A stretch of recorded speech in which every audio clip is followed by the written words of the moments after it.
Innal hamdalillah nahmaduhu wa nasta'inuhu wa nastaghfiruh wa nu'minu bihi wa natawakkalu alayhi wa na'udzu billahi min shururi anfusina wa min sayyiati a'malina may yahdihillahu fala mudilla lahu wa may yudlil fala hadiya lahu wa asyhadu an la ilaha illallah syahida li nafsi bil wahdaniyah وشهد بها ملائكته والعلماء من المؤمنين وأشهد أن محمدا عبده ورسوله بلغ الرسالة وأدى الأمانة ونصح الأمة وجاهد في سبيل الله حق جهاده حتى أتاه اليقين اللهم صل على محمد وعلى آله وصحبه أجمعين أما بعد فقد قال الله جل جلاله يا أيها الذين آمنوا اتقوا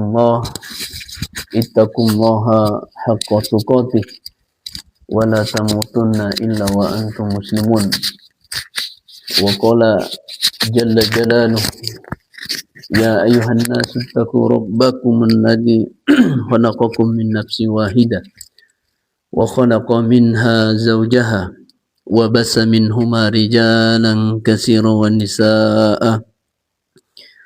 واتقوا الله الذي تساءلون به والأرحام إن الله كان عليكم رقيبا وقال جل جلاله يا أيها الذين آمنوا اتقوا الله وقولوا قولا سديدا يصلح لكم أعمالكم ويغفر لكم ذنوبكم وما يطع الله ورسوله فقد فاز فوزا عظيما أما بعد وقال النبي صلى الله عليه وسلم كل أمتي يدخلون الجنة إلا من أبى قيل ما يأبى يا رسول الله قال من أطاعني دخل الجنة ومن عصاني فقد أبى أو كما قال النبي صلى الله عليه وسلم. Alhamdulillah.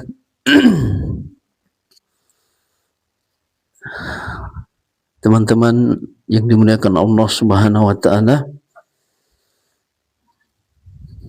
kita kembali lagi memuji Allah Subhanahu wa taala di hari ini, di hari yang penuh berkah ini. Allah Subhanahu wa taala kumpulkan kita atau berikan kita nikmat hidayah dan taufik oleh Allah Subhanahu wa taala di hari yang berbahagia.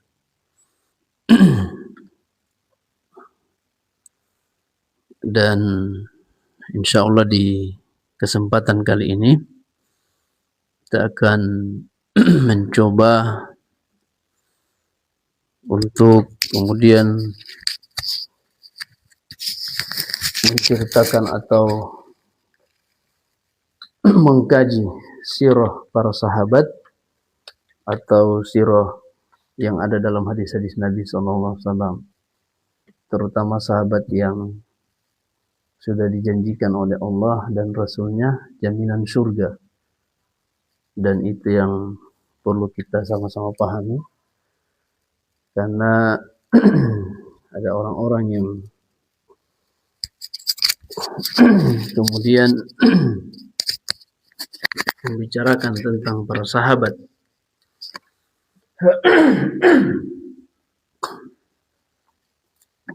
tetapi dengan pembahasan yang keluar dari jalur Ahlus Sunnah wal Jamaah. Dan ini yang perlu kita tanggapi atau perlu kita sama-sama diskusikan, bahkan dakwakan tentang orang-orang seperti ini yang kemudian memahami sirah atau tarikh para sahabat dengan ekstrim, ya, sehingganya bahasa-bahasa yang keluar dari mereka adalah bahasa-bahasa yang tidak terdidik dengan didikan para imam Ahlus Sunnah wal Jamaah dalam memahami para sahabat rahimahullahu ta'ala au radhiyallahu anhum. Dan ini kita akan mengkaji dalam kitabnya Imam An-Nawawi rahimahullahu ta'ala, Arba'in An-Nawawiyah, yang kemudian disyarah oleh Dr. Mustafa Al-Bugha, kemudian Muhyiddin Al-Mustawi, dua orang pensyarah syarah Arba'in An-Nawawiyah. Judul kitabnya itu Al-Wafi. Jadi di sini mereka membahas tentang hadis-hadis Nabi SAW, kemudian mensyarah dengan baik dan sangat luar biasa dalam mensyarah hadis-hadis Nabi SAW, yang sampai hari ini orang-orang yang kemudian memahami para sahabat ini dengan pemahaman yang ekstrim, bahkan memahami tarikh para sahabat diarahkan kepada hal-hal yang buruk, sehingga kita perlu untuk mengcounter, untuk membendung dakwah-dakwah mereka ini, karena dakwah mereka ini sangat kuat di TikTok. Maka kita perlu sama-sama menanggapi dan menyuarakan tentang akidah mereka ini dalam memahami para sahabat, yang para sahabat itu hakikatnya mereka sudah dijamin oleh dijamin oleh Nabi SAW, bahkan direkomendasi oleh Nabi SAW, kemudian ditazkiyah langsung oleh Allah Subhanahu wa Ta'ala. Sehingganya kita ingin membahas ini dengan baik dan mudah-mudahan ada manfaatnya, sehingganya kita perlu sama-sama membela kehormatan para sahabat dari orang-orang yang kemudian lancang, kotor mulutnya terhadap para sahabat, tidak terdidik dengan adab-adab dan kemuliaan yang Nabi SAW sabdakan di dalam mentazkiyah para sahabat, terutama para sahabat yang kibar, para sahabat min kibari sahabah, Abu Bakar, Umar, Utsman, Ali radhiyallahu anhu, yang kita sama-sama tahu dan ijma' para ulama mereka adalah para sahabat yang dimuliakan oleh Allah Subhanahu wa Ta'ala, dan mereka sudah kembali kepada Allah Subhanahu wa Ta'ala. Dan kita sudah mendengar bagaimana kisah-kisah perjalanan, perjuangan, pengorbanan. Seandainya tidak ada para sahabat, mungkin kita tidak akan mengenal agama Allah Subhanahu wa Ta'ala. Sahabat-sahabat yang dimuliakan Allah Subhanahu wa Ta'ala. Itu ya sebagian dari pengantar, dan kita sudah banyak ya mengetahui tentang orang-orang yang kemudian hari ini mencoba meruntuhkan adalatus sahabat, keadilan para sahabat dalam meriwayatkan hadis. Dan ini yang kita ingin membahas dengan baik. Sebelum itu kita buka dulu dengan keutamaan menuntut ilmu. Di dalam hadis-hadis Nabi SAW, di dalam kitab Targhibu wa Tarhib karangan Imam Al-Imam Al-Hafiz Imam Ibnul Munzir ya. Imam Ibnul Munzir dalam kitab Targhibu wa Tarhib, beliau membawakan beberapa keutamaan menuntut ilmu. Di sini beliau membuat bab kitabul ilmi, bab keutamaan ilmu atau buku kitab tentang ilmu. Kemudian beliau mengatakan targhibu fil ilmi, yaitu motivasi dalam menuntut ilmu ya, di dalam belajar ilmu.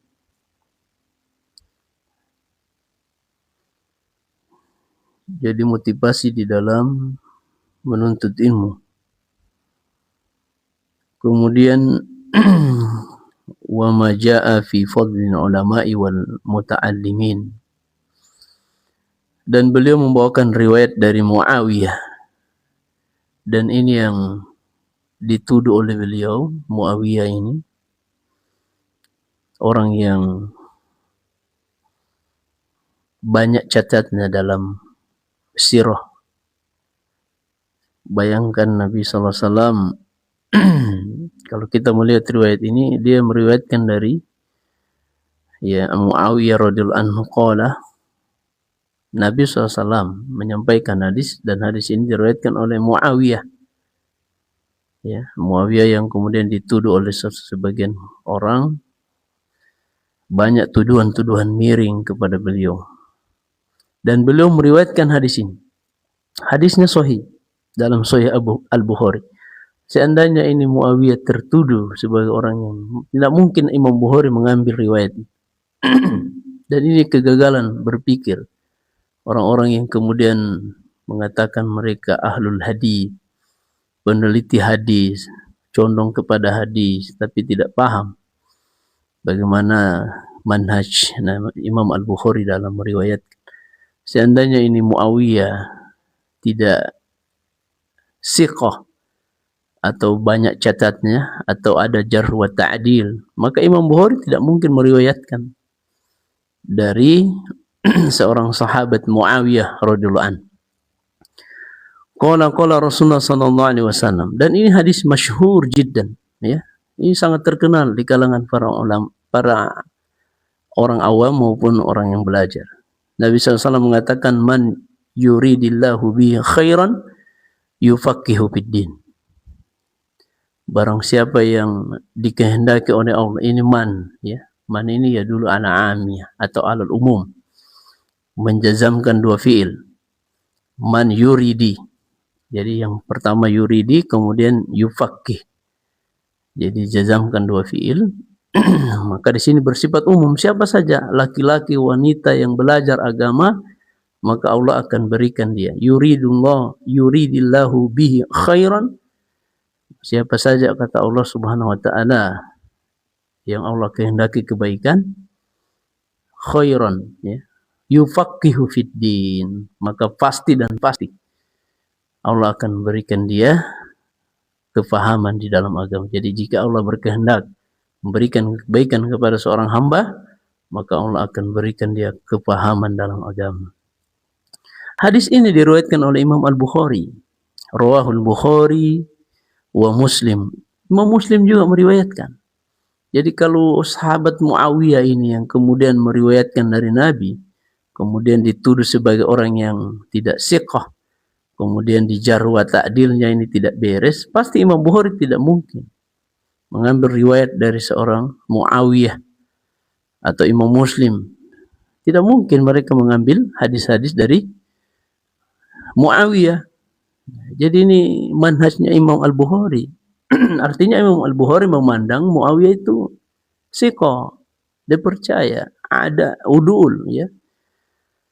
Tidak sebagaimana orang-orang yang belakangan ini kemudian mengatakan sebagai peneliti hadis, tetapi tidak insaf di dalam menyampaikan riwayat. Selalu ada hal-hal yang diangkat untuk menuduh para sahabat, kebencian kepada para sahabat. Maka di sini di sini kita perlu belajar manhajnya Imam Al-Bukhari. Rawahu Ibnu Majah. Imam Ibnu Majah juga meriwayatkan. Kemudian rawahu Abu Ya'la dalam Al-Musnad. Ini jemaah, teman-teman yang dimuliakan Allah Subhanahu wa taala. Kemudian dalam riwayat lain disebutkan di sini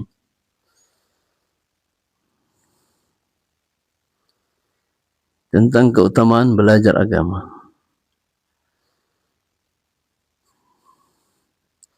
Dari sahabat Abdullah, yakni Ibnu Mas'ud, Abdullah bin Mas'ud. Di sini beliau meriwayatkan qala Rasulullah sallallahu alaihi wasallam, idza aradallahu bi'abdin khaira yufaqihu fid din. sama lapasnya.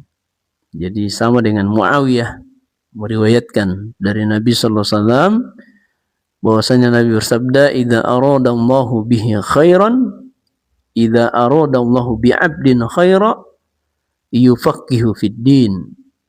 Apabila Allah menghendaki kebaikan kepada seorang hamba, maka Allah akan berikan dia yufaqihu fid din, kepahaman dalam agama. Faqih. Jadi ini sudah naik tingkat, ya, sudah faqih, artinya sudah belajar lebih dalam lagi, karena faqih itu bukan hanya Islam yang paling rendah, tapi sudah naik tingkat, sudah belajar agama. Faqih, ya, faqih ini sudah luar biasa. Wa alhamahu rusydahu. Kemudian Allah akan berikan ilham untuk membimbing dia. Ya, ini teman-teman yang dimuliakan Allah. Itu salah satu keutamaan menuntut ilmu dan belajar agama. Makanya kita bersyukur kepada Allah untuk terus belajar, terus dan terus untuk belajar agar kita mendapatkan keberkahan dari ilmu para ulama. Kemudian dalam riwayat lain dari Mu'ad ibnu Jabalin radhiyallahu anhu, qala Rasulullah sallallahu alaihi wasallam, ta'allamul ilma. Jadi ini Nabi SAW menegaskan kepada kita, bahkan para sahabat ketika itu, untuk ta'allamul ilma, belajar agama, ta'allum. Fa inna ta'allumahu lillahi khasyatun. Karena orang-orang yang belajar agama ini hanya niatnya memang karena Allah Subhanahu wa taala, hanya semata-mata belajar agama karena niat untuk beribadah dengan baik sehingga dia belajar, maka lillahi khasyah, itu sebagai bentuk ketakutan, kekhawatiran, atau bentuk khauf, ya, khasyah, ya, khasyahnya ini sebagai bentuk khasyah, ya. Khasyah itu innama yakhsyallah min ibadihin ulama. Sesungguhnya orang-orang yang takut kepada Allah hanyalah orang-orang alim, ya, ulama yang sudah belajar. Makanya bentuk sebagai tanda kita takut kepada Allah, maka kita belajar agama agar tidak dibodoh-bodohi sama orang, agar tidak ditipu sama orang yang gayanya bisa baca kitab, menampilkan kitab-kitab tapi pemahamannya keluar dari manhaj Ahlussunnah wal Jamaah. Ya, seperti orang ini yang di belakang saya ini, memframing orang-orang dengan kitab-kitabnya, kemudian mencelah para sahabat, membawakan kitab-kitab tanpa diiringi dengan pemahaman Ahlussunnah wal Jamaah. Kemudian wa talabahu ibadatun, dan menuntut ilmu agama itu ibadah, luar biasa ibadah itu. Sebagaimana sholat itu hukumnya wajib, maka belajar agama juga hukumnya wajib, tidak boleh kita tinggalkan, ya. Kemudian wa mudzakaratahu tasbihun, dan mudzakar, murajaah, mudzakar, mengulang-ulang, mudzakar, diskusi, membicarakan ilmu itu sebagai bentuk tasbih, pujian kepada Allah Subhanahu wa taala. Wal bahsa anhu jihadun, dan membahas ilmu, mengkaji, menelaah lebih dalam, itu sebagai bentuk jihad. Kemudian wa ta'limahu, dan mengajarkannya setelah dia belajar agama, menuntut ilmu agama, kemudian dia paham, kemudian diajarkan kepada orang, maka ini liman la ya'lamuhu shadaqatun, kata Nabi SAW. Jadi keutamaannya luar biasa. Jadi ta'limahu liman la ya'lamuhu, jadi mengajarkan ilmu itu kepada orang yang tidak tahu ilmu, tidak paham, maka ini sedekah, ini bentuk sedekah yang luar biasa, ya. Sehingga jangan sampai kita tidak menggunakan kesempatan kita hidup di dunia ini untuk terus belajar agama, mendakwakan agama Allah Subhanahu wa taala. Jangan sampai kita memahami hal-hal ini komprehensif dan utuh. Ya, kita masuk kepada pembahasan hadis tentang riwayat Umar ibn Khattab yang dituduh oleh beliau ini sebagai zindik. Ada riwayat ini dalam kitab Al-Wafi fi Syarhi Al-Arba'in An-Nawawiyah karangan Dr. Mustafa Al-Bugho Muhyiddin Mistu Mustawi atau Mistu. Di dalam Syarah Al-Arba'in An-Nawawiyah ini, hadis yang pertama yang masyhur, dan ini kita kenal. Kalau orang belajar hadis, mereka akan mengenal hadis innamal a'malu binniyat. Jadi kalau Umar kemudian dituduh sebagai orang yang bermasalah, zindik, kemudian ada riwayat innamal a'malu binniyat dibawakan oleh Umar, gimana caranya kita bisa terima riwayat ini? Dan ini diriwayatkan oleh Imam Al-Bukhari. Maka riwayat Imam Al-Bukhari ini sangat lemah gara-gara Umar, ya. Padahal tidak seperti itu pemahamannya. Nah, di sini Mustafa Al-Bugho ini doktor, beliau ini seorang doktor. Saya lebih percaya beliau ini daripada Ibnu Syihab ini. Bukan juga ahlu hadis, dia ini cocok sebagai ahlu hadas, ya, senang sebagai ahlu hadas ini, bukan ahlu hadis. Walaupun kemudian dia mengklaim dirinya sudah membaca kitab 1000 hadis, 1000 kitab hadis, belajar hanya 4 tahun ilmu hadis, kemudian sudah berani menjarh wa ta'dil para sahabat tanpa manhaj yang rasikh. Di sini katanya Imam atau Syekh Dr. Mustafa Al-Bugho, boleh mengatakan an Amiril Mukminin. Ini Umar yang meriwayatkan. Harusnya kalau Umar ini tertuduh sebagai zindik, tidak mungkin Imam Bukhari mengambil riwayat itu.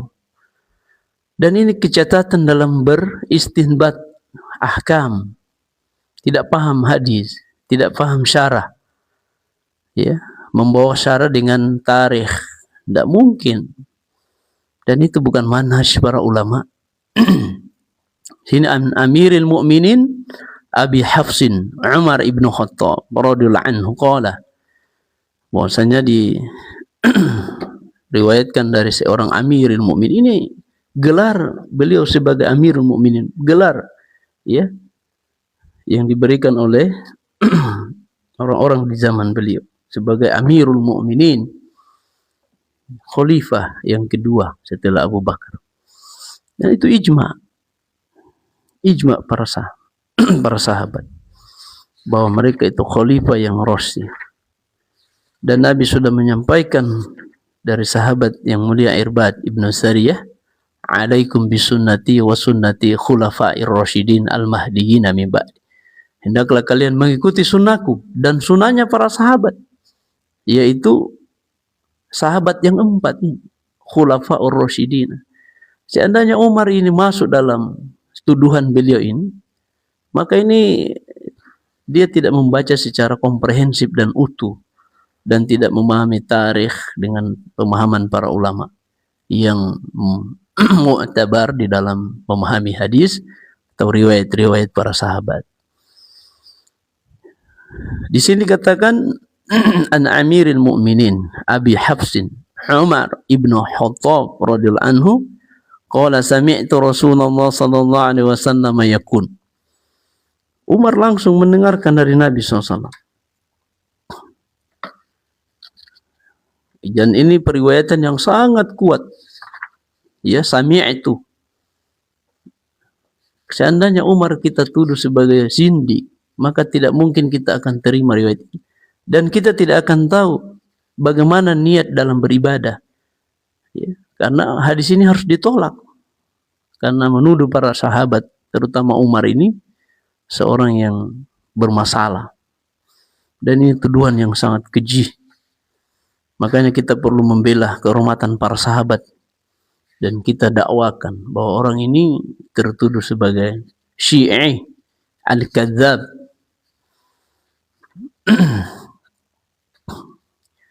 Di sini dikatakan dari Amirul Mukminin. Jadi gelarnya Amirul Mukminin. Luar biasa. Umar ibn Khattab radhiyallahu anhu, beliau mengatakan, aku mendengar Rasulullah sallallahu alaihi wasallam bersabda. Apa yang dikatakan oleh Nabi SAW? Innamal a'malu binniyat. Ini hadis kalau kita tolak, Umar yang meriwayatkan, tidak kita tahu bagaimana niat di dalam ibadah. Dan ini yang tidak dipahami oleh Ibnu Syihab. Hanya sekedar bermodalkan 4 tahun belajar ilmu hadis, kemudian mengklaim membaca 1000 kitab-kitab hadis, sudah berani menjarh wa ta'dil para sahabat. Ini kan aneh bin ajaib. Orang-orang yang tidak jujur dalam membaca para sahabat. Apa kata Umar? Beliau mendengar Nabi SAW bersabda bahwa semua perbuatan itu tergantung niatnya. Innamal a'malu binniyat. Segala sesuatu atau amalan itu tergantung pada niat. Wa innama likulli imri'in ma nawah. Dan balasan bagi tiap-tiap orang tergantung apa yang dia niatkan. Nah, di sini kemudian Nabi melanjutkan, faman kanat hijratuhu ila Allahi wa rasulihi fa hijratuhu ila Allahi wa rasul. Maka barang siapa yang berhijrah, niatnya hijrahnya semata-mata karena Allah dan Rasulnya, maka hijrahnya itu adalah kepada Allah dan Rasulnya. Kemudian sebaliknya, ya, waman kanat hijratuhu lidunya yusibuha aw imra'atin yankihuha fa hijratuhu ila ma hajara ilaihi. Dan barang siapa yang niat hijrahnya karena dunia, bukan karena Allah, hijrahnya bukan karena Allah dan Rasulnya, hanya dunia semata yang ingin digafanya, atau karena seorang perempuan yang ingin dinikahinya, maka hijrahnya ini adalah kepada apa yang dia niatkan. Artinya niatnya bukan untuk Allah. Karena dalam ibadah itu, kalau kita beribadah kepada Allah, maka lillahi ta'ala, semata-mata mengharapkan balasan dari Allah, bukan karena yang lain. Maka ini yang perlu ini Umar yang meriwayatkan, dan Imam Bukhari meriwayatkan hadis ini, dan sanadnya tersambung sampai kepada Nabi SAW. Seandainya Umar kita tolak kan, dan kita sebagaimana perkataan Ibnu Syihab ini al-kadzab, ya, maka kita akan menolak riwayat ini. Bagaimana caranya kita beribadah kepada Allah kalau bukan melalui riwayat Umar ini? Kita tidak akan tahu bagaimana niat di dalam ibadah yang benar. Kemudian Mustafa Al-Bughawi mengatakan, wa rawahu imam al-muhadditsin. Hadis ini diriwayatkan oleh 2 imam al-muhadditsin, Abu Abdullah Muhammad ibnu Ismail ibnu Ibrahim ibnu al-Mughirah ibnu al-Bardizbah al-Bukhari. Imam Al-Bukhari manhajnya dalam meriwayatkan hadis luar biasa, dan itu ijma. As-sahul kutub atau kitab yang paling sahih setelah Al-Quran adalah kitab Sahih Bukhari, dan itu ijma, disepakati. Dan kalau Imam Al-Bukhari mengambil riwayat dari Umar, kemudian Umar dituduh macam-macam oleh Ibnu Syihab al-kadzab, maka ini sangat bertentangan dengan pemahaman Al-Bukhari. Artinya Imam Bukhari ini lemah dalam rijalul hadis, dan dia dianggap dhaif dalam meriwayatkan hadis, maka riwayatnya bisa ditolak kalau seperti ini. Makanya Ibnu Syihab ini ingin menghancurkan pondasi agama kita, ingin menghancurkan ijma para ulama yang sudah sepakat bahwa kitab Imam Al-Bukhari ini diterima oleh seluruh kalangan, seluruh umat, dan tidak ada perselisihan. Seandainya ada perselisihan bahwa Umar ini begini dan begitu, dituduh oleh orang-orang yang kebelakangan ini sebagaimana Ibnu Syihab, maka ulama akan berkomentar tentang hadis ini. Dan ternyata tidak ada. komentar para ulama, sahabat kullu sahaba udulun, semua sahabat itu dipercaya. Ya, dan ini kita tidak boleh percaya, maka kita harus dakwakan orang-orang yang membenci para sahabat, itu orang-orang yang tertuduh, bukan lagi tertuduh, hanya Syiah Rafidah yang membenci para sahabat. Itu sebagaimana nukilan Ibnu Hajar Al-Asqalani dalam Taqrib wa Tahdzib, Taqrib Tahdzib atau Tahdzib Tahdzib. Dan itu jelas. Seandainya Umar ini punya masalah, Imam Ibnu Hajar Al-Asqalani akan bercerita dan akan mengkritiki, karena dia mensyarah riwayat Imam Al-Bukhari. Syarah terbaik, ya, Fathul Bari, syarah Sahih Bukhari yang dikarang oleh Imam Ibnu Hajar Al-Asqalani itu sangat luar biasa.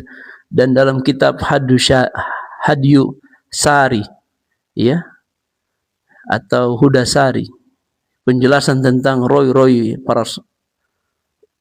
para sahabat atau rijalus sahabat itu dalam Hadyu Sari, dan itu sudah jelas. Umar radhiyallahu anhu tidak pernah ada perkataan atau cacat di dalam rijalnya atau dalam ta'dil atau dobitnya, semua udul. Ibnu Hajar ini yang bicara dalam Hadyu Sari, Hudasari, dan ini tidak dibaca oleh Ibnu Syihab Al-Kadzab ini. Hanya sekedar memframing dengan membawakan tarikh, tidak membawakan riwayat, tidak apple to apple. Pembahasan tarikh tidak apple to apple dengan pembahasan hadis. Dan hadis itu jelas. Kalau tarikh ya bisa kita bercerita, karena dalam riwayat tarikh banyak hal-hal yang perlu didiskusikan. Tapi ini kalau dalam riwayat hadis, dan Imam Al-Bukhari orang yang siqah mutkin, terpercaya dalam meriwayatkan hadis dan diterima, tidak mungkin dia menerima riwayat Umar Ibn Khattab kalau seperti tuduhan beliau ini. Dan ini kurang ajar kepada para sahabat, tidak beradab, tidak terdidik dengan adab-adab yang baik sebagaimana yang dicontohkan oleh Nabi SAW.